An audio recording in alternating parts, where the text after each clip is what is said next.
Good afternoon students, welcome to Coachup IAS e learning platform. I wish कि आप सब लोग अच्छे होंगे, हेल्दी होंगे और आप लोग की पढ़ाई भी अच्छी चल रही होगी। तो कुछ 7-8 दिन पहले मैंने एक अनाउंसमेंट किया था जिसमें मैंने आप लोगों को बताया था कि हम लोग एक ऐसा प्रोग्राम स्टार्ट करने वाले हैं जिसमें MCQ के थ्रू, मतलब ऑब्जेक्टिव क्वेश्चंस के थ्रू IAS प्रीलिम्स का जो एग्ज़ाम है 2020 का, उसका पूरा का पूरा सिलेबस कवर करेंगे। ठीक है, तो उसी प्रोग्राम को आज हम लोग स्टार्ट करने जा रहे हैं। ठीक है, उस प्रोग्राम के बारे में जो जनरल डिस्क्रिप्शन है उसको अगर देखना है तो आप लोग मेरा प्रीवियस लेक्चर जाके देख लीजिए, जो लेक्चर का नाम है crack IAS prelims 2020 with Coachup IAS। तो उसको आप लोग कवर कर लीजिए, आप लोग को वहाँ पे जो इस कोर्स के रिगार्डिंग जनरल बैकग्राउंड है वो मिल जाएगा। ठीक है, आज हम लोग सिर्फ और सिर्फ कोर्स के बारे में बात करेंगे और क्वेश्चंस सॉल्व करना शुरू करेंगे। ठीक है, तो ये इसका नाम है coverage of full IAS prelims 2020 course through multiple choice questions. इसके बारे में मैंने आप लोगों को उस दिन भी बताया था कि इसमें 2 तरह के क्वेश्चंस होंगे। पहला तो प्रीवियस ईयर का क्वेश्चन होगा, ठीक है, प्रीवियस ईयर्स के क्वेश्चंस होंगे, और दूसरा मैंने आप लोगों को बताया था कि इसके साथ साथ जो प्रोबेबल क्वेश्चन हो सकता है 2020 के लिए, probable questions for 2020 IAS pre, ये भी रहेगा आपका साथ में। ठीक है, तो पूरे सिलेबस को जो है हम लोग इस तरह के क्वेश्चन के साथ कवर करेंगे। आज हम लोग हिस्ट्री वाला सेक्शन अपना स्टार्ट करेंगे। मैं आज का क्लास जो है हिस्ट्री से आपका स्टार्ट कराऊंगा। ठीक है, पहले एंशिएंट करेंगे, फिर मिडाइवल करेंगे, फिर मॉडर्न करेंगे, 1 बाय 1 पूरा हिस्ट्री कवर करेंगे MCQ के थ्रू। लेकिन एक इम्पॉर्टेंट चीज़ है जो आप लोग समझ लीजिए कि MCQ का जो प्रैक्टिस हम लोग करने जा रहे हैं, इसमें जो लोग पहले से हिस्ट्री कवर कर लिए हैं, पहले से हिस्ट्री पढ़ चुके हैं, उन लोगों से मैं रिक्वेस्ट करूंगा कि आप साथ के साथ रिवाइज करते रहिएगा। और जिन लोगों ने अभी तक हिस्ट्री नहीं पढ़ा है उनको मैं रिक्वेस्ट करूंगा कि आप साथ के साथ पढ़ते चलिएगा, क्योंकि सिर्फ MCQ करने से UPSC जैसा एग्जाम नहीं क्लियर होता है। जब तक आपका बेसिक कंटेंट के ऊपर कमांड नहीं होगा, जब तक आपका बेसिक लिटरेचर के ऊपर कमांड नहीं होगा, तब तक आप इस एग्जाम को क्लियर नहीं कर पाएंगे। सिर्फ ये MCQ का गेम खेल के कुछ नहीं होने वाला। ठीक है, MCQ सिर्फ उन्हीं लोगों को फायदा करेगा जो लोग पहले से सिलेबस कवर कर लिए हैं या साथ में सिलेबस कवर करेंगे। जो लोग कुछ नहीं पढ़े हैं उनको कुछ पल्ले नहीं पड़ने वाला है। ठीक है, तो ये मैं आपको पहले ही बता दे रहा हूँ, क्योंकि अपना जो है टाइम और मनी दोनों वेस्ट नहीं करना चाहिए। अगर आप नहीं पढ़े हैं तो साथ के साथ पढ़िए, और अगर पढ़ चुके हैं तो साथ के साथ रिवाइज करिए, तब जाके जो है कुछ फ़ायदा मिलेगा, नहीं तो कोई फ़ायदा नहीं होने वाला है। दूसरी चीज़ ये है कि जिन लोगों ने कोचअप IAS का बुक लिया है, बहुत सारे बच्चों ने लिया है मुझसे, उनको मैं बता दूं कि आप लोग साथ के साथ पढ़ते चलिएगा। कोचअप IAS का जो बुक का कंटेंट है और जो मेरा एक्सप्लेनेशन है वो काफ़ी एक दूसरे से मिलता जुलता है, तो आप लोगों को काफ़ी फ़ायदा होगा उससे। ठीक है, तो जो लोग भी बुक लिए हैं साथ के साथ कवर करते रहिएगा। चलिए अब हम लोग स्टार्ट करते हैं अपना पहला क्वेश्चन। तो देखिए, पहला टॉपिक मैंने लिया है हड़प्पा सिविलाइजेशन। ठीक है, हड़प्पा। तो हड़प्पा से जो है 2019 में एक क्वेश्चन बना था, 2019 में एक क्वेश्चन बना था, उसी क्वेश्चन को मैंने पिक किया है। तो क्वेश्चन क्या था, मैं देखिए पढ़ता हूं। विच of the following is not a Harappa site. जो ऑप्शन दिया गया है इनमें से कौन सा हड़प्पा सिविलाइजेशन से रिलेटेड साइट नहीं है। तो कौन कौन से ऑप्शन है हमारे पास? चानूदारो, कोटदीज, सोहगौरा और Desalpur. So these are the 4 options. Out of these 4 options, which one is not related to the Indus Valley civilization? That is the question. ये जरूर ध्यान रखिएगा, कई बार आप लोग ना ये नॉट वाला मिस कर जाते हैं। ये मत मिस कर जाना एग्जाम में, कई बच्चे मिस कर जाते हैं और फटाक से पहला देखेंगे और मार्क करके चल देंगे, तो ऐसी गलती आप मत करिएगा, ठीक है। ध्यान रखिएगा कि इसमें से हमको ये सेलेक्ट करना है कि कौन सा साइट इंडस वैली सिविलाइजेशन से रिलेटेड नहीं है, ठीक है। तो सबसे पहले देखते हैं चानू दाड़ो के बारे में। तो मैं आपको बता दूं कि Chanhudaro is the site of Indus valley civilization, ये इंडस वैली सिविलाइजेशन का साइट है। इसके बारे में मैं आपको कुछ बेसिक इंफॉर्मेशन दे देता हूं। ये पाकिस्तान का जो सिंध प्रोविंस है, ठीक है, उस सिंध प्रोविंस में एक नवाब शाह डिस्ट्रिक्ट है, नवाब शाह डिस्ट्रिक्ट। कहाँ पे बताया मैंने आपको नवाब शाह डिस्ट्रिक्ट? नवाब शाह डिस्ट्रिक्ट है आपका पाकिस्तान के सिंध प्रोविंस में, ठीक है, पाकिस्तान के सिंध प्रोविंस में है, वहीं पे ये चानू दाड़ो सिचुएटेड है। तो ये इंडस वैली सिविलाइजेशन का साइट है। इसके बारे में एक दो और इंफॉर्मेशन मैं आपको दे देता हूं जो अभी आगे के क्वेश्चंस में आपको काम आएगा, वो मैं आपको यहीं पे बता देता हूं और आप लोग ये साथ के साथ नोट करते चलिएगा, ठीक है, ये आपके बहुत काम आने वाला है। जो चानू दाड़ो जो साइट था वहां पे बीड मेकिंग फैक्ट्री मिला था, ठीक है, बीड मेकिंग फैक्ट्री यहां पे मिला था। तो पहला इंफॉर्मेशन आप ये जान लीजिए कि बीड मेकिंग फैक्ट्री मिला था। दूसरा इंफॉर्मेशन मैं आपको बता दूं कि यहाँ पे इंक पॉट मिला था। इंक पॉट समझते हो ना? अरे दवात जिसमें लिखा जाता है, अब तो तुम लोग लिखते भी नहीं होंगे, वो हमारे टाइम में लिखा जाता था, ठीक है। इंक पॉट जो दवात होता है लिखने वाला, उसका भी एक एविडेंस मिला है।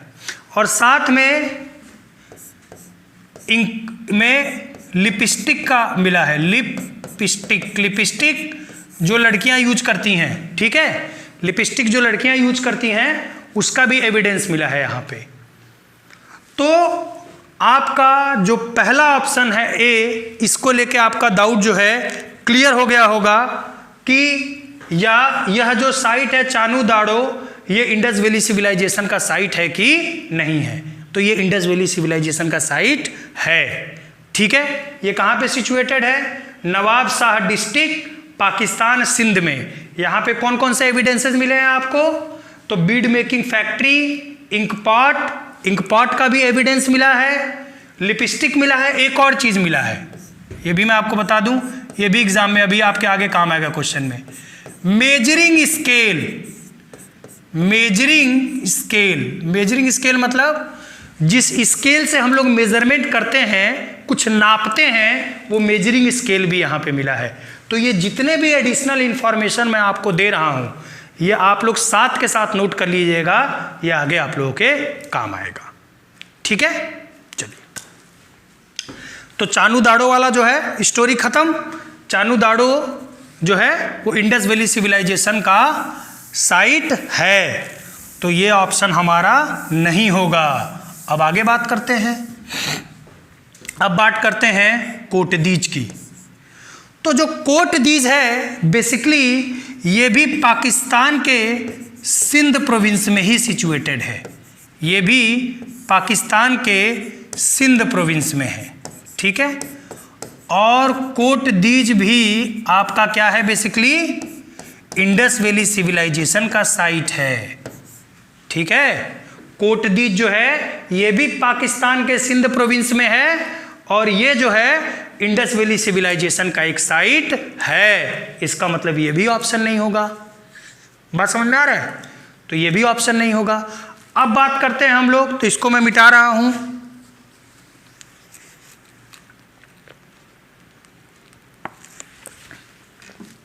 अच्छा, यहां पे एक और चीज बता दूं मैं आपको। यहां पे दो बड़े इंपॉर्टेंट एविडेंस मिले थे जो आगे भी काम आएगा। एक तो मिला था व्हील मेड पॉटरी। देखिए, व्हील मेड पॉटरी का मतलब ये होता है कि जो कुम्हार देखे हैं ना, जिस पे वो बर्तन बनाता है, कुम्हार चला चला के, उसको व्हील बोलते हैं। तो बर्तन कई तरह से बनता है। उस कुम्हार के तरीके से भी बनता है, बर्तन जो है वो कास्टिंग और मोल्डिंग से भी बन सकता है। तो बेसिकली यहाँ पे एक एविडेंस मिला था जिसकी खास बात ये थी कि वो व्हील मेड पॉटरी था, वो कुम्हार द्वारा बनाया गया जो है बर्तन था। तो एक तो ये एविडेंस मिला था, एक और इम्पॉर्टेंट यहाँ पे एविडेंस मिला था, ये था मदर गॉडेस का, मदर गॉडेस, ठीक है, मदर गॉडेस, तो जिसको आप बोलते हैं फीमेल डाइटी। तो मदर गॉडेस का एविडेंस मिला था और साथ में जो है व्हील मेड पॉटरी का एविडेंस मिला था। तो ये भी आपका डाउट क्लियर हो गया कि कोट दीज जो है इंडस वैली सिविलाइजेशन का है कि नहीं है, है, ठीक है, सिंध प्रोविंस में है और है, मैंने आपको बता दिया, ठीक है। तो अब देखिए ये सब नोट करते चलिएगा, स्क्रीन पॉज कर लीजिएगा, नोट कर लीजिएगा, ये सब बाद में काम आएगा। तो चानू दाड़ो जो है ये आईबीसी का है, ये क्लियर हो गया हम लोगों का, ये भी आईबीसी का है, ये भी इंडस वैली सिविलाइजेशन का है। अब बात करते हैं देसलपुर का। तो देसलपुर कहाँ है? देसलपुर भी इंडस वैली सिविलाइजेशन का एक साइट है and this Desalpur is situated into the Gujarat, ठीक है, ये गुजरात में सिचुएटेड है। तो ये भी आपका डाउट दूर हो गया कि देसलपुर, तो देसलपुर मैंने आपको बता दिया कि ये भी गुजरात में है और ये भी इंडस वैली सिविलाइजेशन से रिलेटेड साइट है। बच कौन सा गया? सिर्फ और सिर्फ सोहगौरा, ठीक है। तो सोहगौरा के बारे में आपको मैं बता दूं कि सोहगौरा जो है वो गोरखपुर जो डिस्ट्रिक्ट है, ठीक है, गोरखपुर डिस्ट्रिक्ट जो है, गोरखपुर मेरा होम डिस्ट्रिक्ट है, ठीक है, उपलब्धि की बात है। तो गोरखपुर जो डिस्ट्रिक्ट है वहाँ पे सोहगौरा नामक एक जगह मिला है, एक जगह है जहाँ पे बेसिकली जो अशोका था, अशोका जो कि मौर्यन किंग था, ठीक है, अशोका जो कि मौर्यन किंग था, इस अशोका के टाइम का एक कॉपर प्लेट इंस्क्रिप्शन मिला है। क्या मिला है? कॉपर प्लेट इंस्क्रिप्शन, ठीक है। इंस्क्रिप्शन को मैंने पढ़ाया है, खूब डिटेल में आपको पढ़ाया है कि मेटल इंस्क्रिप्शन क्या होता है और पढ़ाया है कि शिला मतलब अभिलेख क्या होता है। तो अब ये मैं इतना माइक्रो डिटेल यहाँ पे नहीं बता पाऊंगा, नहीं तो फिर आपका सिलेबस नहीं कंप्लीट होगा। इसीलिए मैं बार बार बोलता हूँ आप पीछे जाकर वीडियो भी देखिए, वहाँ से भी आपको हेल्प मिलेगा और जो बुक्स आप लिए हैं उन बुक्स को भी पढ़िए, ठीक है, तो आपको हेल्प मिलेगा। तो सोहगौरा जो है वो गोरखपुर डिस्ट्रिक्ट में है और सोहगौरा जो प्लेस है, जो जगह है, वहाँ पे अशोका जो राजा था, जो मौर्यन किंग था, मौर्य साम्राज्य का एक राजा था, उसके टाइम का एक कॉपर प्लेट इंस्क्रिप्शन मिला है जिसमें अशोका के बारे में कुछ डिटेल लिखा गया है, ठीक है। तो इससे ये क्लियर हो जाता है कि जो सोहगौरा था ये इंडस वैली सिविलाइजेशन का साइट नहीं था, बल्कि ये मौर्यन टाइम का साइट है। ये कर लीजिएगा, सोहगौरा जो है वो क्या है? मौर्यन पीरियड का साइट है, ये मौर्यन पीरियड का साइट है।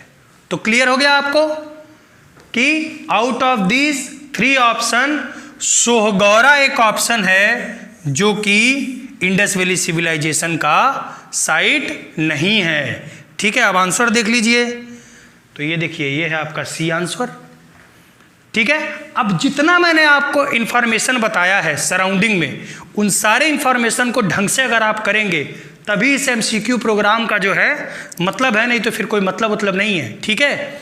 तो जो लेखपाल छाप पढ़ाते हैं ना, आया बस 4 ऑप्शन दे दिया और 4 में से अच्छा ये नहीं होगा, ये नहीं होगा और ये होगा, ऐसी पढ़ाई मत करना, इससे IAS नहीं क्लियर होता है। IAS के लिए आपको एनालिसिस करना पड़ता है, चीज़ों को समझना पड़ता है। ऐसा नहीं लेखपाल की तरह ये है, ये नहीं है, ये है और ये नहीं है, वो सब मत करो। जितना इन्फॉर्मेशन बता रहा हूँ पूरा का पूरा इन्फॉर्मेशन नोट कीजिए, तभी आप देखिएगा आगे का क्वेश्चन आप लोग खुद ही सॉल्व करना शुरू कर देंगे, ठीक है। तो चलिए हम लोग आगे बढ़ते हैं फिर नेक्स्ट क्वेश्चन पे।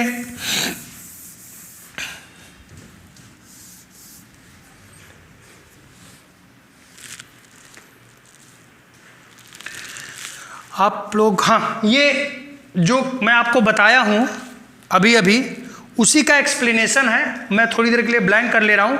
जो पहला क्वेश्चन है ना, उसी का एक्सप्लेनेशन है ये आप लोग देख लीजिए एक बार, मन करे तो नोट कर लीजिएगा, मन करेगा तो वैसे भी देख लेंगे तो रिवाइज कर लेंगे। ये सारी बातें मैंने आपको बता दिया, इससे ज़्यादा डिटेल में बता दिया मैंने आपको।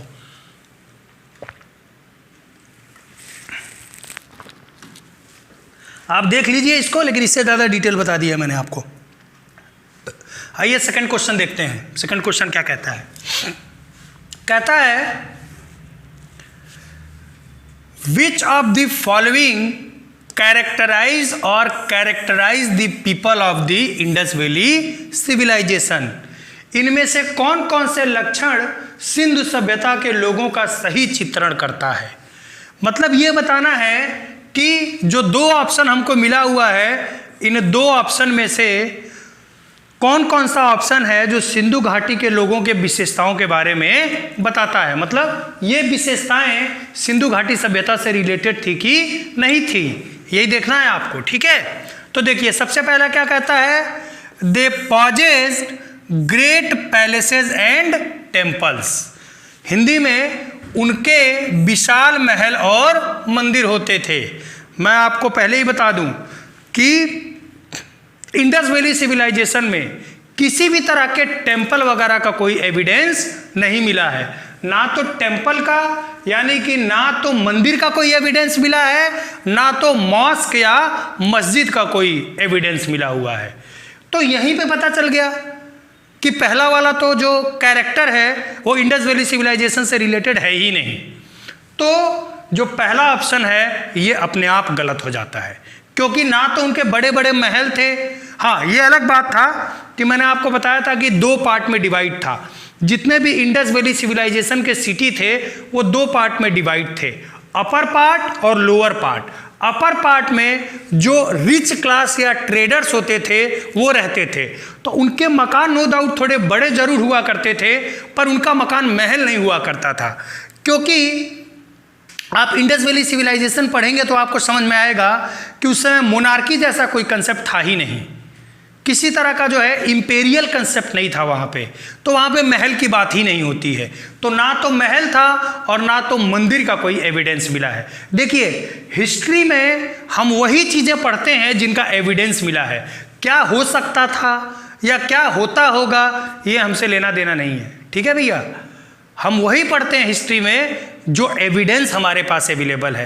तो एविडेंस इंडस वैली सिविलाइजेशन का कहता है कि किसी तरह का कोई मोनार्कियल सिस्टम नहीं था। मोनार्कियल सिस्टम नहीं था तो किसी तरह का कोई पैलेस नहीं हुआ करता था, कोई विशाल महल नहीं हुआ करता था, और किसी तरह का कोई टेम्पल या मॉस्क भी नहीं हुआ करता था, कोई मंदिर और मस्जिद भी नहीं होता था। तो जहाँ जहाँ वन दिया है वो सब का सब ऑप्शन गलत हो गया। आप देखिए, जैसे अगर आप ऑप्शन देखेंगे ए, तो ए में दिया है 1 और 2, ये गया गलत। जहाँ जहाँ 1 दिखे सब गलत कर दो, ये भी गलत हो गया। देखिए अब इसमें भी ऑप्शन में भी 1 है। देखिए एलिमिनेशन सीख जाएंगे तो यूपीएससी के एग्जाम में ज़्यादा फायदा होगा, वरना अगर आप ये सोचें कि आपको नीचे ऊपर का हर एक इन्फॉर्मेशन पता हो तब आप क्वेश्चन क्लियर करेंगे तो ऐसा नहीं होता है। इतना इन्फॉर्मेशन है कि सब कुछ सबको पता नहीं होता है। दिमाग लगाओ, ठीक है, गधे की तरह नहीं, दिमाग लगाना है कि जो एलिमिनेट हो सकता है उसको वहीं एलिमिनेट कर दो। ये नहीं कि गधे की तरह पूरा पढ़ रहे हैं उसके बाद फिर एलिमिनेट कर रहे हैं, तब नहीं होगा। देखो जो एलिमिनेट होता है एलिमिनेट करो। पहला ऑप्शन गलत है तो ऑप्शन में जहाँ जहाँ एक आया है वो सब गलत हो गया। यहाँ पे एक आया है ऑप्शन गलत, यहाँ पे एक आया है ऑप्शन गलत। अब सिर्फ 2 ऑप्शन पे खेलना है आपको, ठीक है। तो अब देखिए या तो बी सही होगा या तो डी सही होगा। आप पढ़ते हैं अगला कि they worship both male and female deities. कहते हैं कि वे देवी और देवताओं दोनों की पूजा करते थे, ठीक है। तो ये बात सही है कि वो देवी और देवताओं की दोनों की पूजा करते थे। क्यों? क्योंकि देखिए इनके टाइम में जो है मेल गॉड भी मिला था, मतलब जो मेल डाइटी होता है, या आप मेल गॉड बोलिए ज़्यादा आसान होगा, मेल गॉड भी मिला था और फीमेल गॉड भी मिली थी इनके टाइम में। कहाँ कहाँ और कैसे मैं आपको बताता हूँ अभी। देखिए जो इंडस वैली सिविलाइजेशन जो है उसमें सील मिला था, मोहर, उस सील के ऊपर एक योगिक पोस्चर बना हुआ था। योगिक पोस्चर मतलब कि एक योगा करता हुआ एक आदमी बैठा हुआ है और जिसके चारों तरफ बहुत सारे एनिमल हैं, ठीक है। योगिक मुद्रा में वो आदमी बैठा हुआ है और उस योगिक मुद्रा में बैठे हुए आदमी के अगल बगल बहुत सारे जानवर हैं। तो इससे ये अंदाज़ा लगाया गया कि शायद जो आदमी योग करते हुए दिखाया गया है और उसके अगल बगल जो बहुत सारे एनिमल्स और जानवर हैं, वो शायद हमारे प्रेजेंट टाइम में जो पशुपतिनाथ हैं, पशुपतिनाथ मतलब लॉर्ड शंकर, ठीक है, तो पशुपतिनाथ के इक्विवेलेंट कोई डाइटी या भगवान होंगे, ठीक है। तो मेल डाइटी का जो या मेल गॉड का जो एविडेंस है वो कंप्लीट होता है। मेल गॉड का एविडेंस मिला हुआ है, एक सील मिला है, एक मोहर मिला है, उस मोहर के ऊपर एक यौगिक मुद्रा में एक आदमी बैठा हुआ है जिसके चारों तरफ बहुत सारे एनिमल हैं। तो उसी सील या मोहर के थ्रू ये अंदाज़ा लगाया गया है कि ये जो मेल गॉड थे वो शायद पशुपतिनाथ थे, ठीक है, जो आज के डेट के लॉर्ड शंकर के इक्विवेलेंट होंगे, ठीक है। तो मेल गॉड मिल गया। अब बात आती है फीमेल गॉड की। तो फीमेल गॉड के बारे में मैंने अभी आप लोगों को जो है उसमें बताया था कि जो आपका कोट दीज है, कोट दीज जो मैंने आपको बताया था ना अभी, कोट दीज, इसके ठीक पहले वाले क्वेश्चन में बताया था मैंने आपको। तो कोट दीज जो मैंने आपको बताया था, यहाँ पे फीमेल डाइटी का एविडेंस मिला है। इसको बोलते थे दी गॉडेस ऑफ फर्टिलिटी, ठीक है, दी गॉडेस ऑफ फर्टिलिटी। तो जो गॉडेस ऑफ फर्टिलिटी थी, जो मदर गॉडेस थी, वो बेसिकली कोट दीज में उसका एविडेंस मिला था। तो इससे आपको पता चलता है कि फीमेल गॉड भी एग्जिस्ट करती थी। तो मेल गॉड भी एग्जिस्ट करते थे, फीमेल गॉड भी एग्जिस्ट करते थे। तो इससे आपको क्या पता चलता है? इससे ये पता चलता है कि भैया जो दूसरा ऑप्शन है वो सही है। बात समझ में आ रहा है? या आप वो कर लीजिएगा, नोट कर लीजिएगा। तो सेकेंड ऑप्शन सही है। इंडस वैली सिविलाइजेशन में जो है मेल गॉड भी थे और फीमेल गॉड भी थे।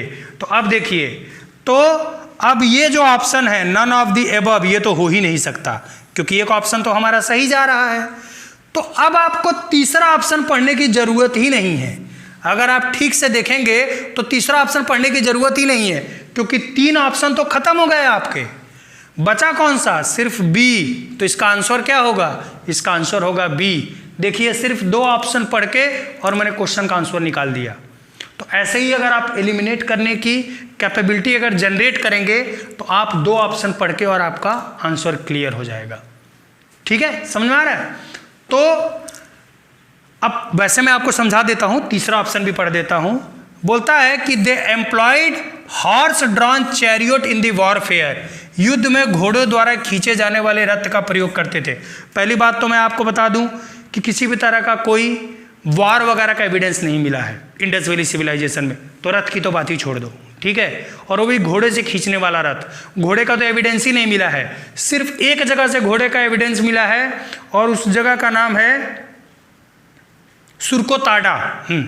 सुरकोताडा से एक एविडेंस मिला है, वो भी ये पता नहीं चला है कि वो घोड़ा था कि खच्चर था कि गधा था, ठीक है, आज तक ये पता नहीं चला है। तो घोड़े की तो बात ही खत्म हो जाती है। तो तीसरा ऑप्शन मैंने पहले ही बता दिया आपको, पढ़ने के पहले ही बता दिया कि तीसरा ऑप्शन होगा ही नहीं। ये तो ऐसे ही उल्लू जुल्लू डाल दिया है, ठीक है, आपको फंसाने के लिए डाल दिया है। तो तीसरा ऑप्शन नहीं है।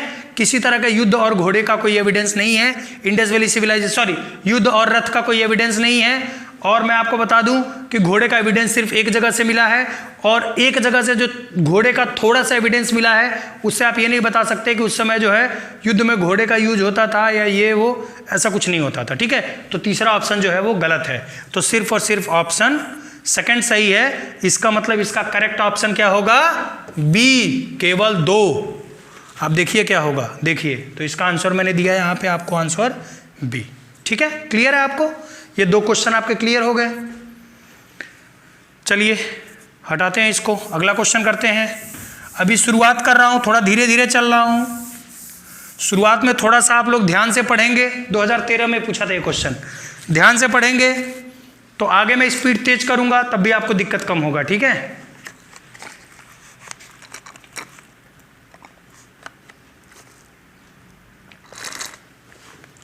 ये जो है उसी का एक्सप्लेनेशन है, मैंने आप लोगों को बता दिया है सब।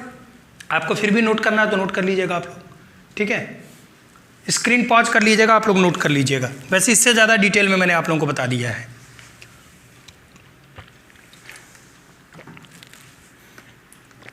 आइए अगला क्वेश्चन देखते हैं।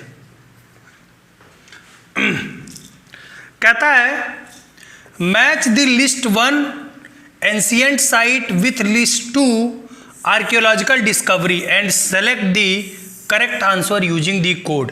अरे सिंपल सा बात है, 2 लिस्ट दिया हुआ है, लिस्ट 1 और लिस्ट 2। लिस्ट 1 में दिया है साइट और लिस्ट 2 में दिया है आर्कियोलॉजिकल डिस्कवरी। तो इसको जो है मैच करना है, ठीक है। तो देखिए इसको कैसे मैच करते हैं। हम लोग स्टार्ट करते हैं लिस्ट 2 से। लिस्ट 2 में दे रहा है, सबसे पहला दे रहा है कल्टीवेटेड फार्म। कल्टीवेटेड फार्म का मतलब होता है जोता हुआ खेत।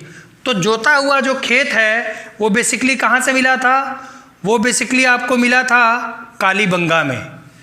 तो इस 1 का क्या होगा, यहाँ पे आप लिख दीजिए बी, ऐसे ही लिखते चलिएगा, ठीक है। इसको बी लिख दीजिएगा। अब आता है डॉकयार्ड। डॉकयार्ड का मतलब क्या होता है, गोदीबाड़ा। गोदीबाड़ा का मतलब होता है पत्तन, जहाँ पे जहाज वहाज रुकता है, ठीक है। तो डॉकयार्ड कहाँ था, गुजरात के लोथाल में था। तो दूसरे का ऑप्शन क्या होगा, ए। ये देखिए ये दिया है ना लोथाल, ये लोथाल दिया है, तो लोथाल पे क्या होगा, डॉकयार्ड होगा, ठीक है। तो यहाँ पे हो गया आपका 2 और यहाँ पे हो गया आपका 1, ठीक है। हम लोग इसको थोड़ा उल्टा कर रहे हैं, थोड़ा ऐसे करते हैं। देखिए लोथाल, ये डॉकयार्ड कहाँ था, लोथाल में था। तो यहाँ पे ए के सामने लिख लीजिए 2, ठीक है। और कल्टीवेटेड फार्म, जो जोता हुआ खेत था, वो कहाँ था, कालीबंगा में। तो 2 के सामने इसके सामने क्या लिख लीजिए आप, ए के सामने लिख लीजिए 2 और ये बी के सामने आप लिख लीजिए 1। देखिए आप चारों मत पढ़िए, चारों पढ़ने की जरूरत नहीं है। आप इन्हीं 2 ऑप्शन से देखिए किसको किसको हटा सकते हैं। आप ये देखिए कि ए और बी में 2 और 1 कहाँ कहाँ है। तो देखिए ये रहा, हाँ ये रहा ए और ये रहा बी। अब देखिए 2 और 1 कहाँ कहाँ है। तो 2 और 1 एक यहाँ पे मिल रहा है और 2 और 1 यहाँ पे मिल रहा है। ये रहा 2 और ये रहा 1। तो इसका मतलब ये और ये खत्म। अब इस पर दिमाग ही नहीं लगाना है। अब या तो ये वाला ऑप्शन होगा या तो ये वाला ऑप्शन होगा। अब आते हैं नेक्स्ट वाले पे। अब देखते हैं terracotta plough made of baked clay, ठीक है। और उसके बाद बोलता है 10 large inscriptions of large size of Harappan scripts. तो ये 2 आपके पास ऑप्शन है और आपके पास जो है एक है धौलावीरा और दूसरा है बनवाली। मैं हिंदी में भी पढ़ दे रहा हूँ।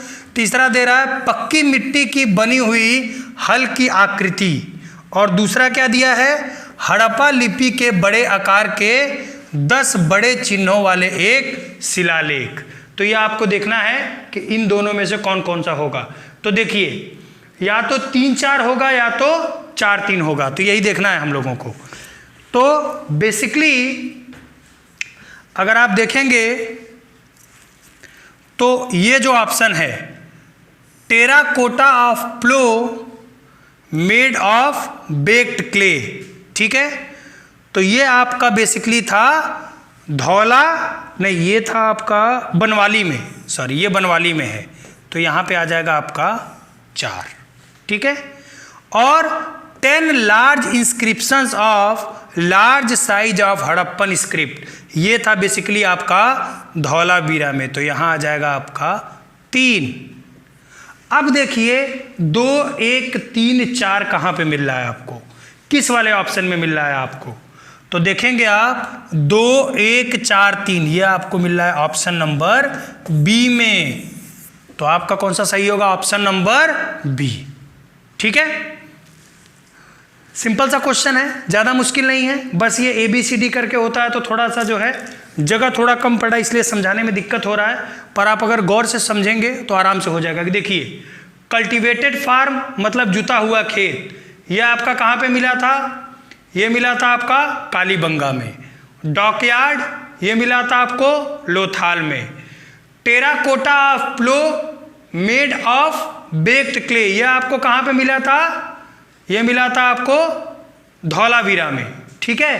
और 10 large inscriptions of the large size ये मिला था आपको बनवाली में। तो 2 1 3 4, तो 2 1 3 4, ये आपका कौन सा ऑप्शन हो रहा है? बी हो रहा है, डी हो रहा है? नहीं, ये कुछ गलत हो रहा है। मैं इसको सेकंड जो 2 है ये थोड़ा सा गलत हो रहा है, मैं आपको ठीक कराता हूँ, 1 मिनट रुकिए।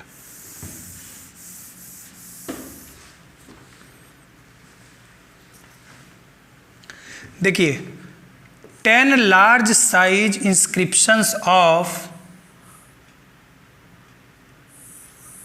हड़प्पन स्क्रिप्ट्स, ये मिला था आपका बेसिकली, ये मिला था धौलावीरा में। तो यहाँ पे होगा आपका 4। और terracotta of plough made of baked clay, यह आपको मिला था बनवाली में। तो ये होगा 3, तो 2 1 4 3, तो 2 1 4 3, तो ये ऑप्शन आपका सही होगा, ये ऑप्शन सही होगा। ये भी गलत है, ये भी गलत है, और ये भी गलत है। ये थोड़ा सा स्पेस कम है, इसलिए जो लेटर्स हैं वो मर्ज हो गए एक दूसरे से, तो पढ़ने में थोड़ा कन्फ्यूजन हो रहा है। तो अब आपको कन्फ्यूजन नहीं होना चाहिए कि कल्टिवेटेड जो फार्म था वो आपका मिला था कालीबंगा में, डॉकयार्ड मिला था लोथाल में, जो आपका टेराकोटा टेराकोटा जो आपका प्लो है वो आपका मिला था बनवाली में, और जो 10 लार्ज इंस्क्रिप्शन वो मिला था आपका धौलावीरा में, ठीक है। तो ये है आपका। तो चलिए, ये क्वेश्चन भी हो गया। ये बेसिकली 2002 में पूछा था क्वेश्चन, ठीक है, 2002 में ये क्वेश्चन पूछा था। अब आगे बढ़ते हैं। हाँ देखिए, आंसर बी है, ठीक है, आंसर बी है इसका। अब आते हैं 4th क्वेश्चन पे। 2011 में पूछा था ये क्वेश्चन। कहता है, regarding the Indus valley civilisation consider the following statements. पहला बोलता है, it was predominantly a secular civilisation and the religious elements though present did not dominate the scene. Hindi में पढ़ रहा हूं मैं कि यह प्रमुखतः लौकिक सभ्यता थी तथा उसमें धार्मिक तत्व यद्यपि उपस्थित था पर वर्चस्वशाली नहीं था। पहला स्टेटमेंट आपको कह रहा है कि इंडस वैली सिविलाइजेशन एक सेकुलर सिविलाइजेशन था, उसमें रिलीजियस प्रैक्टिसेस होते थे, लेकिन फिर भी ये एक क्या था? सेकुलर सिविलाइजेशन था, किसी एक पर्टिकुलर धर्म का डोमिनेंस नहीं था। तो ये बिल्कुल फैक्ट है, बिल्कुल सही है।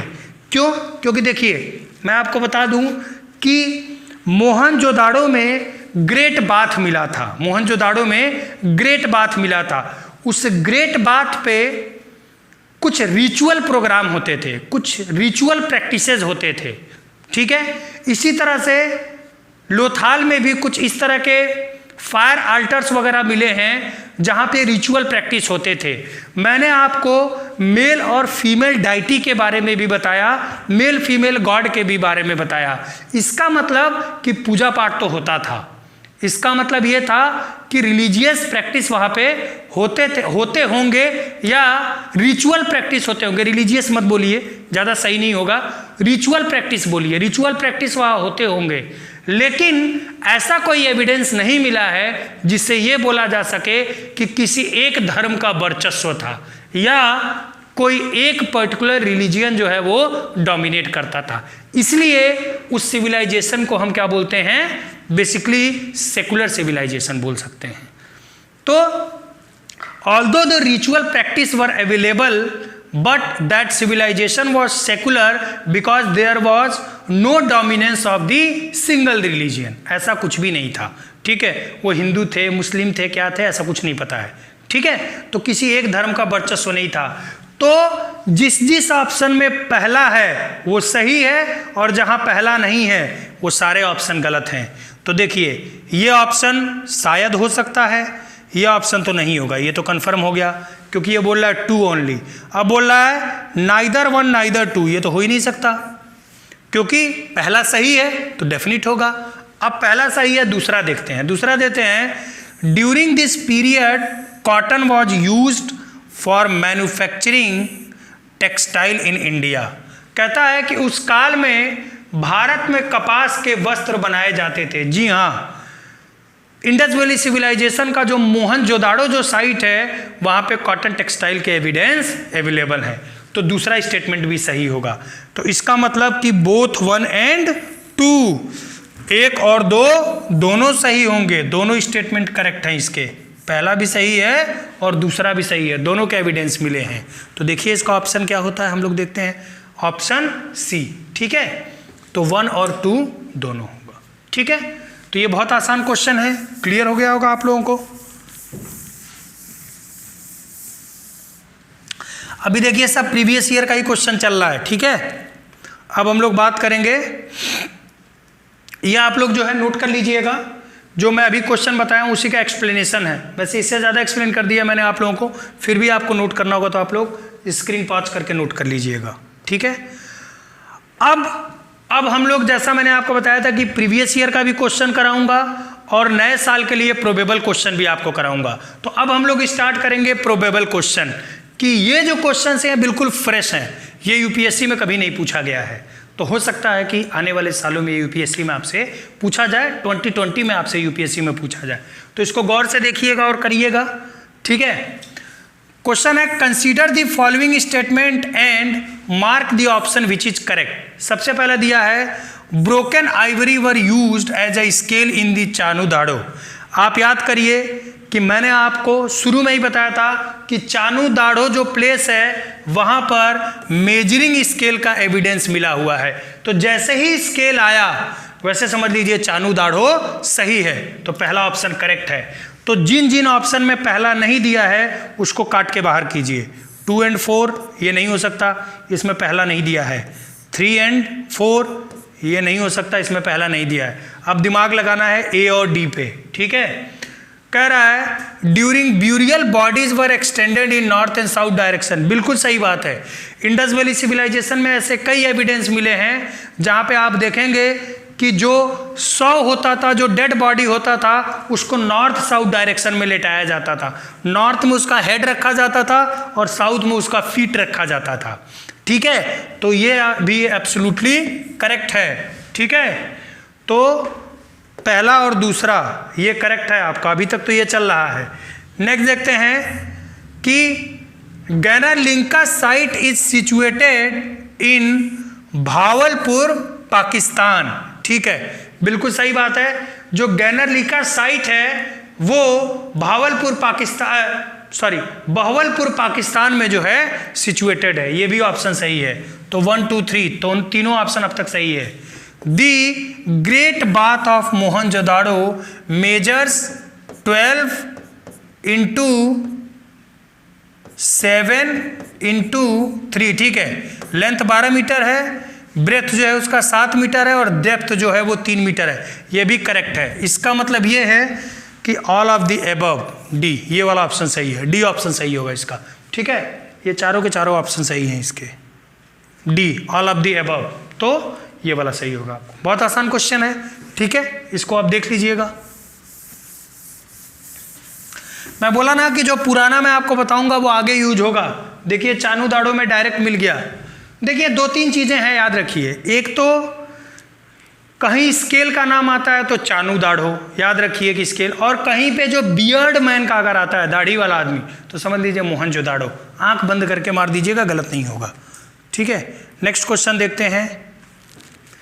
विच metal was unknown to the Indus valley civilization. Sindhu घाटी सभ्यता में कौन सा धातु का ज्ञान नहीं था?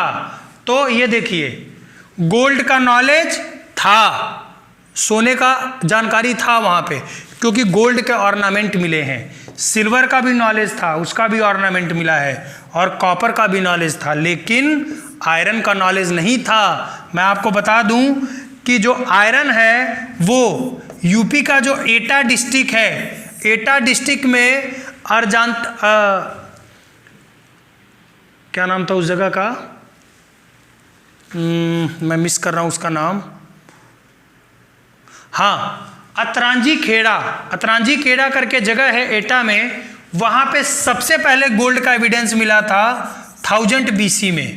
1000 BC में जब गोल्ड का एविडेंस मिला तब तक तो इंडस वैली सिविलाइजेशन खत्म हो चुका था। तो आयरन एक ऐसा मेटल है जिसका इंडस वैली सिविलाइजेशन में कहीं कोई एविडेंस नहीं है, क्योंकि अगर आयरन का उनको जानकारी होता तो आयरन का बना हुआ कोई ना कोई सामान तो सर्वाइव कर ही रहा होता और इंडस वैली सिविलाइजेशन के खुदाई में जरूर मिलता। लेकिन इंडस वैली सिविलाइजेशन के खुदाई में आयरन का कोई भी आर्टिकल अभी तक नहीं मिला है। इसका मतलब यह है कि उन लोगों को आयरन की जानकारी नहीं थी। तो कौन सा ऑप्शन सही होगा? Option number D. इनफैक्ट वही मैं आपको बताया कि एडिशनल जानकारी जान लीजिए कि एटा डिस्ट्रिक्ट जो है यूपी का, उसका अतरांजी खेड़ा करके एक जगह है, वहाँ पे 1000 BC में सबसे पहले जो है इंडियन सब कॉन्टिनेंट के अंदर आयरन मिला था। ठीक है, तो ये क्वेश्चन का ऑप्शन होगा D.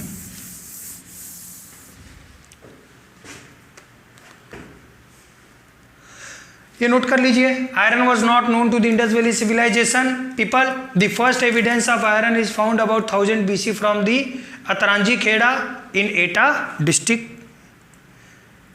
Next question, question number 3 कह रहा है मैच द फॉलोइंग। यहां दिया है आपको साइट का नाम, मोहनजोदाड़ो, चानूदाड़ो, रंगपुर और हड़प्पा। ठीक है, और यहां पे आपको दिया है एब्सेंस, मतलब कैरेक्टर के बारे में दिया है, assembly hall and collegiate building, Beed making factory and sandstone make dancer.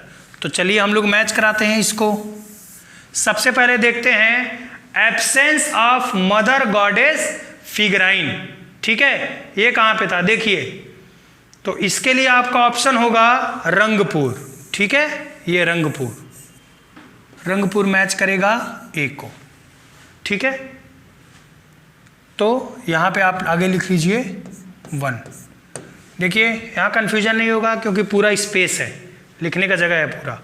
Next आपका आएगा assembly hall and collegiate building. तो असेंबली हॉल जो मिला था आपका वो मिला था मोहनजोदाड़ो में। ठीक है, तो बी का क्या हो जाएगा यहां पे, ये 3 है ना,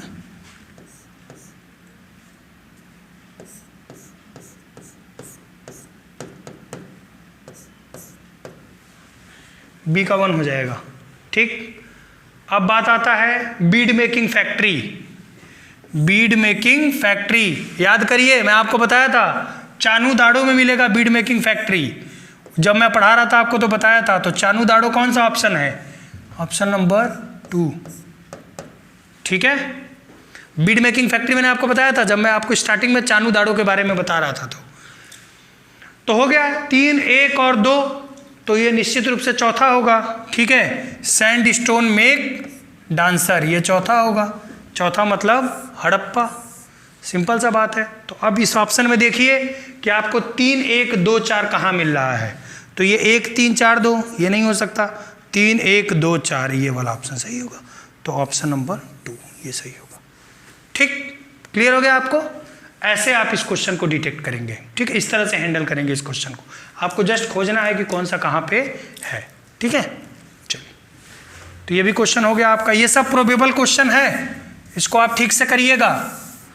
इसी तरह के क्वेश्चंस आपको मिलेंगे यूपीएससी के एग्जाम में। ठीक है, आंसर 2, 3, 1, 2, 4। ठीक है, next, consider the following statement and mark the option which is correct. कह रहा है rice husk has been found from Lothal and Rangpur. कह रहा है कि जो धान की भूसी होती है, राइस हस्क का मतलब होता है धान की भूसी, तो बोलता है कि जो राइस हस्क था वो लोथाल और रंगपुर से मिला था। बिल्कुल करेक्ट है, लोथाल और रंगपुर दोनों जगह पे धान के भूसी का एविडेंस मिला है। ठीक है, और अच्छा देखिए, जो राइस हस्क होता है ना, जो धान की भूसी होती है, वो सड़ता नहीं है जल्दी, बहुत लंबे टाइम तक जो है सर्वाइव करता है।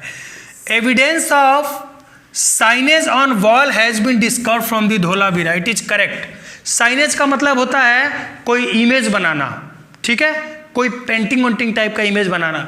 धोलावीरा में जो है साइनेज का इमेज मिला है, दीवार पर बना हुआ मिला है, तो ये भी ऑप्शन करेक्ट है। तो पहला और दूसरा जो करेक्ट है वो देखते हैं। तो ये तो पहले ही खत्म हो गई इनकी कहानी, ठीक है, और ये सिर्फ 2 और 3 बोल रहा तो ये भी कहानी खत्म हो गई, या तो ये सही होगा या तो ये सही होगा। A 13-roomed house from the overlap period has been discovered from the Bhagwanpur. तो भगवानपुर में मिला है जो आपका 13 रूम का जो है एक घर मिला है, जो भगवानपुर डिस्ट्रिक्ट में, मतलब भगवानपुर जो आपका बेसिकली हरियाणा डिस्ट्रिक्ट में है, वहाँ पे ये सिचुएटेड है इंडस वैली सिविलाइजेशन का। तो वहाँ पे ये कमरा मिला है, तो ये भी करेक्ट है ऑप्शन।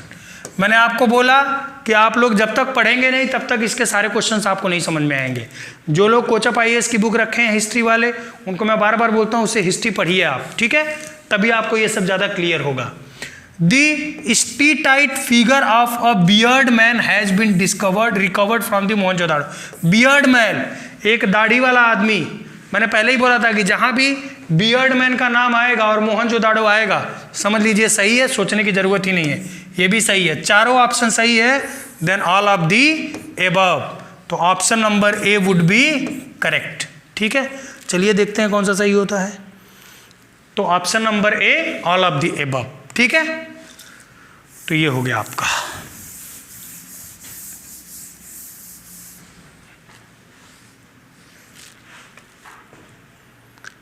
अब देखते हैं मैच दी फॉलोइंग, 5वां क्वेश्चन। देखिए ये जो है रिवर का नाम दिया हुआ है, ये नदी का नाम दिया हुआ है, रिवर का नाम दिया हुआ है, ठीक है, और ये रिवर के बगल में जो साइट्स हैं उनका नाम दिया हुआ है, उसी को मैच करना है कि कौन सा साइट किस रिवर के बगल में था। तो चलिए स्टार्ट करते हैं। मोहनजोदाड़ो, सबसे पहले बात करते हैं हम लोग मोहनजोदाड़ो के बारे में। तो मोहनजोदाड़ो जो था वो इंडस रिवर के, it was situated on the bank of Indus river, जो सिंधु नदी थी उसके किनारे पर स्थित है मोहनजोदाड़ो। तो ए के लिए ऑप्शन आपका क्या होगा, ऑप्शन नंबर 3, ठीक है, क्लियर है। अब बात करते हैं कालीबंगा की। तो कालीबंगा जो है वो कहाँ पे है, राजस्थान में है। राजस्थान में मतलब घग्गर नदी, घग्गर नदी मतलब अभी का जो सरस्वती नदी जिसको आप बोलते हैं, जो अब एक्सटिंक्ट हो चुका है, उसी को पहले घग्गर नदी बोलते थे, बहुत इंपॉर्टेंट रिवर था पहले ये, ठीक है। तो कालीबंगा जो कि बेसिकली राजस्थान में सिचुएटेड है, ये इंडस वैली सिविलाइजेशन का साइट ये घग्गर नदी के किनारे था। घग्गर नदी मतलब जो प्रेजेंट टाइम की सरस्वती नदी है। तो इसके लिए क्या हो जाएगा आपका 1। अब बात करते हैं लोथाल। लोथाल गुजरात में है, लोथाल गुजरात में है और भोगवा रिवर भी गुजरात में है। तो लोथाल जो है भोगवा नदी के किनारे सिचुएटेड था। तो इसके लिए क्या हो जाएगा, चौथा, मतलब 4, ठीक है। अब बात आ जाती है हड़प्पा की। हड़प्पा जो था वो रावी नदी के किनारे था। तो इसके लिए आ जाएगा 2। अब देखिए 3, 1, 4, 2, तो ऑप्शन नंबर 3 है 3, 1, 4, 2। तो ऑप्शन नंबर 3 हमारा करेक्ट हो जाएगा। तो इसका जो है थर्ड ऑप्शन सही है, ठीक है। बहुत सिंपल है, अगर आप पढ़े रहेंगे तो बहुत आसान है, कुछ नहीं होता इसके अंदर। अगर नहीं पढ़े रहेंगे तो कुछ पल्ले नहीं पड़ने वाला, रटने से कुछ नहीं होगा, ठीक है। IAS का एग्जाम रट के नहीं निकलता है, गधों का एग्जाम नहीं है ये।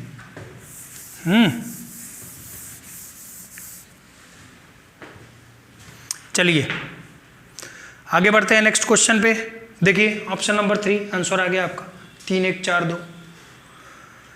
कह रहा है consider the following statements and mark the option which is correct. तो हम देखते हैं कि कौन कौन सा ऑप्शन इसमें से सही है और फिर उसी के हिसाब से हम इसको ऑप्शन को करेक्ट करेंगे, ठीक है। लिखता है कि the first man made port was found in Harappa. जो पोर्ट है, पोर्ट मतलब मैंने आपको बताया था गोदीबाड़ा जो लोथाल में मिला था पोर्ट, तो वो सी पोर्ट की बात कर रहा है कि मैन मेड मतलब जो आदमियों ने अपने मतलब हाथ से। तो देखिए पोर्ट 2 तरह का होता है। जो पोर्ट होता है आपका, ये पोर्ट आपका जो होता है वो 2 तरह का होता है। नेचुरल पोर्ट भी हो सकता है और मैन मेड भी हो सकता है, जिसको हम लोग कृत्रिम रूप से बनाते हैं, मैन मेड। तो कह रहा है कि पहला मैन मेड पोर्ट जो मिला था वो हड़प्पा में मिला था। बिल्कुल गलत, हड़प्पा में कोई पोर्ट ही नहीं था, तो ये तो ऐसे ही गलत हो गया, पहला तो हो ही नहीं सकता। अब जहाँ जहाँ पहला है काट दीजिए, ये गया, हो ही नहीं सकता। और कहाँ है? ऑल ऑफ द अबव, जब पहला है ही नहीं तो ऑल ऑफ द अबव कहाँ से? अब या तो ये सही होगा या तो ये सही होगा, तो आइए देखते हैं अब कौन सा सही होगा। दूसरा क्या कहता है? The main crops of Indus valley civilization were wheat and barley. मैंने आपको पढ़ाया तब भी बताया है कि जौ और गेहूं जो है उस समय का मेन क्रॉप था। बिल्कुल सही है, एब्सोल्युटली करेक्ट, तो ये आपका सही होगा। ठीक, अब देखिए कौन सा हो सकता है। अब नन ऑफ द एबव तो हो ही नहीं सकता, तो नन ऑफ द एबव जो है आपका कट गया, आपका ऑप्शन नंबर सी सही होगा। देखिए,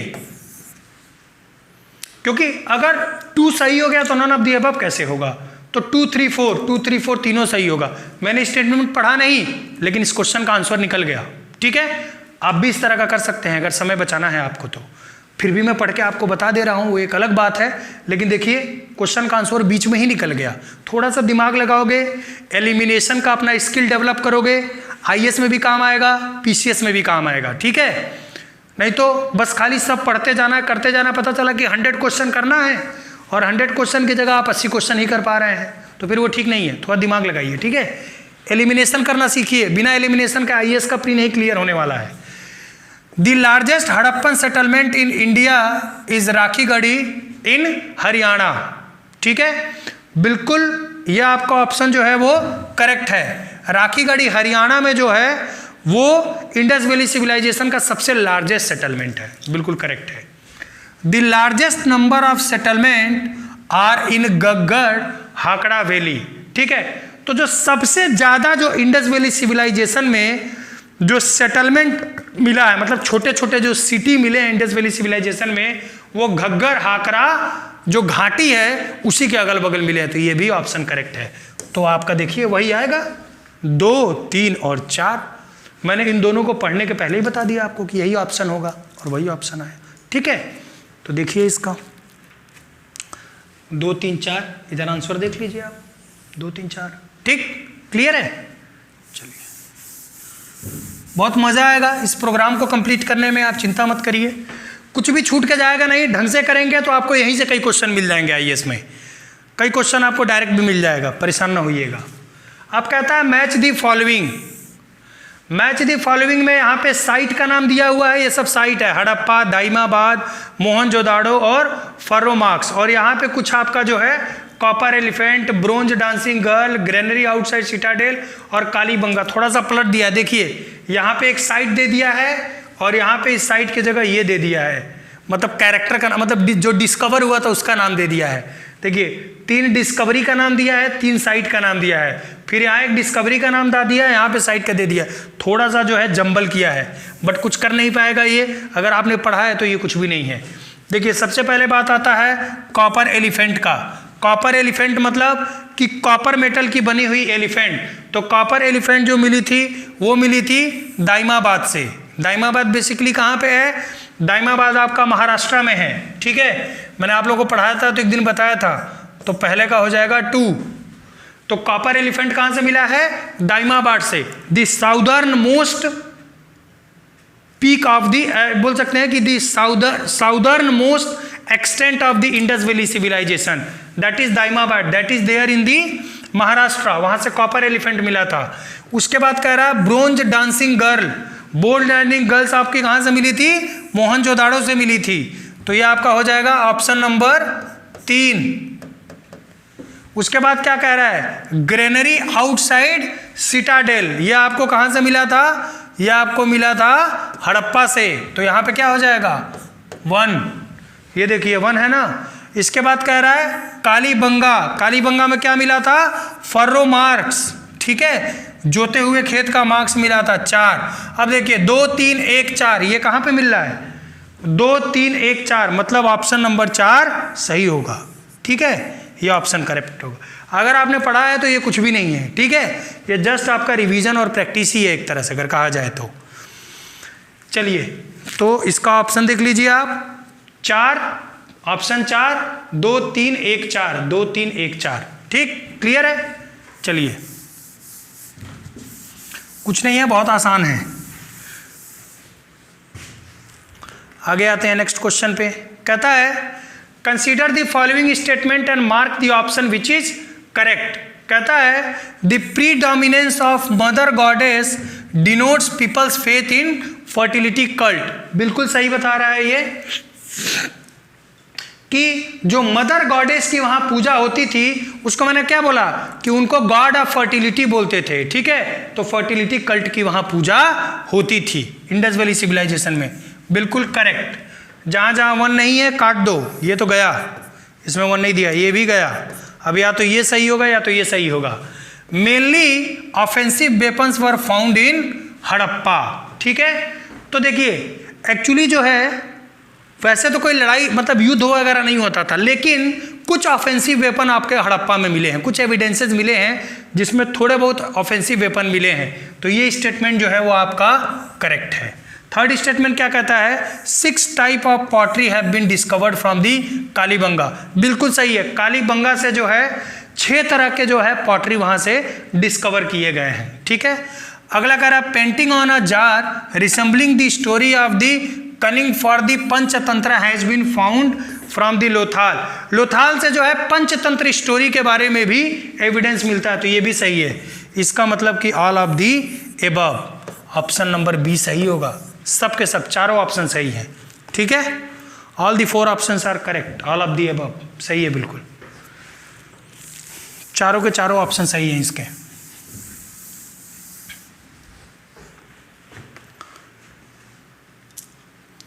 next question number 9, a stone cut water reservoir has been discovered from. Stone cut water reservoir जो आपको मिला है वो मिला है आपका धोलावीरा से। ठीक है, बहुत सिंपल क्वेश्चन है। ऐसे क्वेश्चन नॉर्मली आते नहीं है आईएएस में, बट कभी कभी पूछ भी देता है। जो इन्फॉर्मेशन पॉइंट ऑफ व्यू से इंपॉर्टेंट था मैंने आपको बता दिया। स्टोन कट वाटर रिजर्वायर, बस ये टर्म याद रखिएगा। स्टोन कट वाटर रिजर्वायर ये आपको कहाँ से मिला था? धोलावीरा में मिला था। ठीक है, ऑप्शन देख लेते हैं इसका। Option number C Dholavira correct है। ठीक है, चलिए नेक्स्ट क्वेश्चन देखते हैं। Question number 10, match the following. ठीक है, symmetric HR-37, dockyard, Pashupati Mahadev seal और कॉपर चैरियोट। ठीक है, एक ही कॉपर चैरियोट मिला था। तो देखिए सिमेट्रिक HR-37, देखिए इसके बारे में जो भी डिटेल चीज़ें हैं सिमेट्रिक H और R-37 या कुछ टेस्टिंग के बारे में, या ये बेसिकली क्या है कि जो वहाँ पे डेड बॉडी और ये सब होता था उससे रिलेटेड कुछ इन्फॉर्मेशन है, जो कुछ उस पीरियड के बारे में पता करने के लिए कुछ टेस्टिंग वगैरह होता है उससे रिलेटेड है। इसके बारे में मैं आपको बाद के एक छोटे से क्लास में बता दूंगा। ठीक है, तो इसको आप नोट करके रखिएगा। इसके बारे में जब मैं एक्चुअली ये है क्लास 11th में भी है, क्लास 6 में भी इसके बारे में थोड़ा सा चर्चा किया गया है। तो मैं आप लोगों को जब वहाँ पे आएगा टॉपिक तो मैं आप लोगों को बता दूंगा। जो बुक आपको कोचअप IAS की दी गई है उसमें भी इसके बारे में दिया गया है, तो जो बुक उन लोगों के पास है वो लोग भी ये जाके देख सकते हैं। ठीक है, तो देखिए, तो अगर बात किया जाए कि कॉपर, सबसे पहले बात करते हैं सिमेट्री HR-37 कि ये कहाँ पे आपका मिला था। ठीक है, तो ये बेसिकली आपका मिला था हड़प्पा में। ठीक है, तो सी का क्या होगा? यहाँ पे 1 हो जाएगा। ठीक है, इसके बाद डॉकयार्ड, कई बार आपको पढ़ा चुका हूँ। डॉकयार्ड आपका कहाँ से मिला था? लोथाल से, तो यहाँ पे क्या हो जाएगा आपका 2 हो जाएगा। ठीक है, अब पशुपति महादेव सील, ठीक है, यह आपका कहाँ से मिला था? यह आपको मिला था बेसिकली, यह आपको मोहनजोदाड़ो से, हाँ पशुपति महासील, यह आपको मोहनजोदाड़ो से मिला था, तो यह आपका 3 हो जाएगा। ठीक है, और कॉपर चैरियोट ये मिला था आपको दाइमाबाद से, तो ये आपका हो जाएगा 4। अब देखिए 4 3 1 2 कहाँ मिल रहा है? 4 3 1 2, तो ऑप्शन नंबर 1 पहला सही होगा इसमें। ठीक है, ये वाला सही होगा। ठीक है, क्लियर है? देख लेते हैं आंसर। ठीक है, 4 3 1 2, 4 3 1 2। ठीक है, चलिए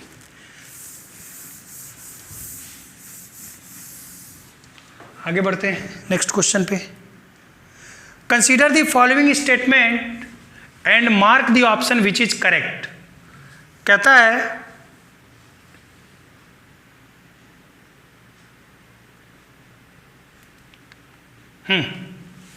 Pashupati seal has been found from the Lothal. Next क्या कहता है? The Harappan bricks were made in ratio 1:2:4। Next क्या कहता है? For small measurement binary system and for big measurement decimal system were used in Harappa. Persian gulf seal have been found in Lothal. देखिए चारों option सही है। ठीक है, जो पशुपति सील है वो लोथाल में मिला था, बिल्कुल करेक्ट है। नहीं, सॉरी, ये गलत है। पहला ऑप्शन गलत है, ये नहीं था, ये गलत है। जो सेकंड ऑप्शन है the Harappan bricks were made in ratio, ये करेक्ट ऑप्शन है। ठीक है, फिर for small measurement binary system for big measurement decimal system were used in Harappa. Harappa में जो है जो छोटा मेजरमेंट करना होता था उसके लिए बाइनरी सिस्टम यूज होता था, और जो बड़ा मेजरमेंट करना होता था उसके लिए डेसिमल सिस्टम यूज होता था। बिल्कुल करेक्ट इंफॉर्मेशन है। Persian gulf seals have been found in Lothal. Lothal में जो है, जो फारस की खाड़ी होती है, जो पर्शियन गल्फ होता है, उसके सील वहां पे मिले, ये भी करेक्ट है। इसका मतलब वो ऑप्शन सही होगा जिसमें 2, 3 और 4 सही हो। तो 2, 3 एंड 4 इसका ऑप्शन सी सही होगा। ठीक है, ऑप्शन नंबर सी करेक्ट होगा। 2, 3, 4 पहला गलत है। ठीक है, देखते हैं इसमें क्या दिया है। सी मतलब 2, 3, 4 करेक्ट। ठीक है, चलिए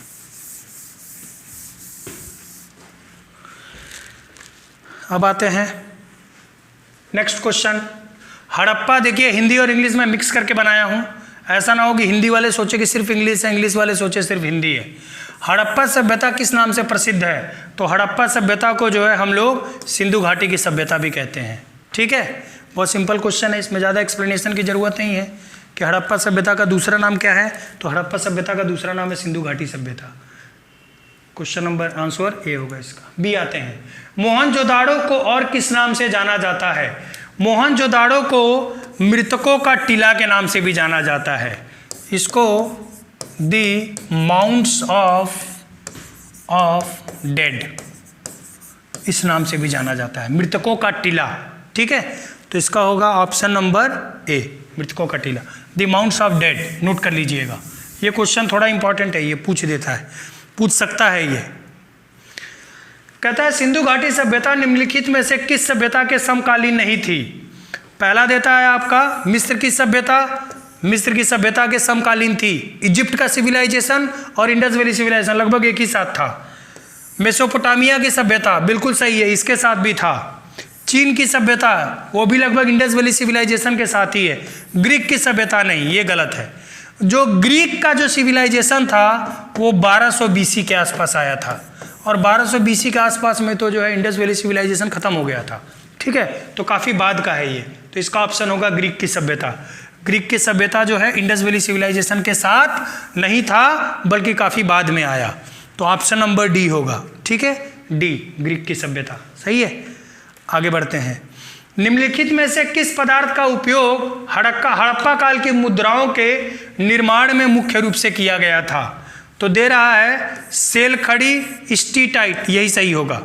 कांसा गलत, तांबा गलत, लोहा गलत। लोहा का तो पता ही नहीं था, ये यूज होता था, तो इसका ऑप्शन नंबर 1 सही होगा। ठीक है, ये देखिए आंसर सेल खड़ी, स्टीटाइट। अब आगे आते हैं। हड़प्पा सभ्यता के निवासी थे ग्रामीण, शहरी, खानाबदोश, जनजातीय। शहरी थे, मैं आपको कई बार बता चुका हूं कि जो इंडस वैली सिविलाइजेशन थी वो क्या थी? अर्बन सिविलाइजेशन थी, शहरी सभ्यता थी, तो इसके लोग जो है शहरी थे, तो इसका ऑप्शन होगा बी। ठीक है, आंसर शहरी। तो ठीक है, इस तरह से जो है आज मैंने आप लोगों को इंडस वैली सिविलाइजेशन के कुछ प्रीवियस ईयर के क्वेश्चन बताए और कुछ जो है मैंने आप लोगों को नया क्वेश्चन भी बताया है। तो इसी के साथ जो है इंडस वैली सिविलाइजेशन का जो पार्ट है उसको मैं आज एंड करता हूँ। अगला हम लोग स्टार्ट करेंगे जो भी नेक्स्ट टॉपिक होगा उसको, ठीक है।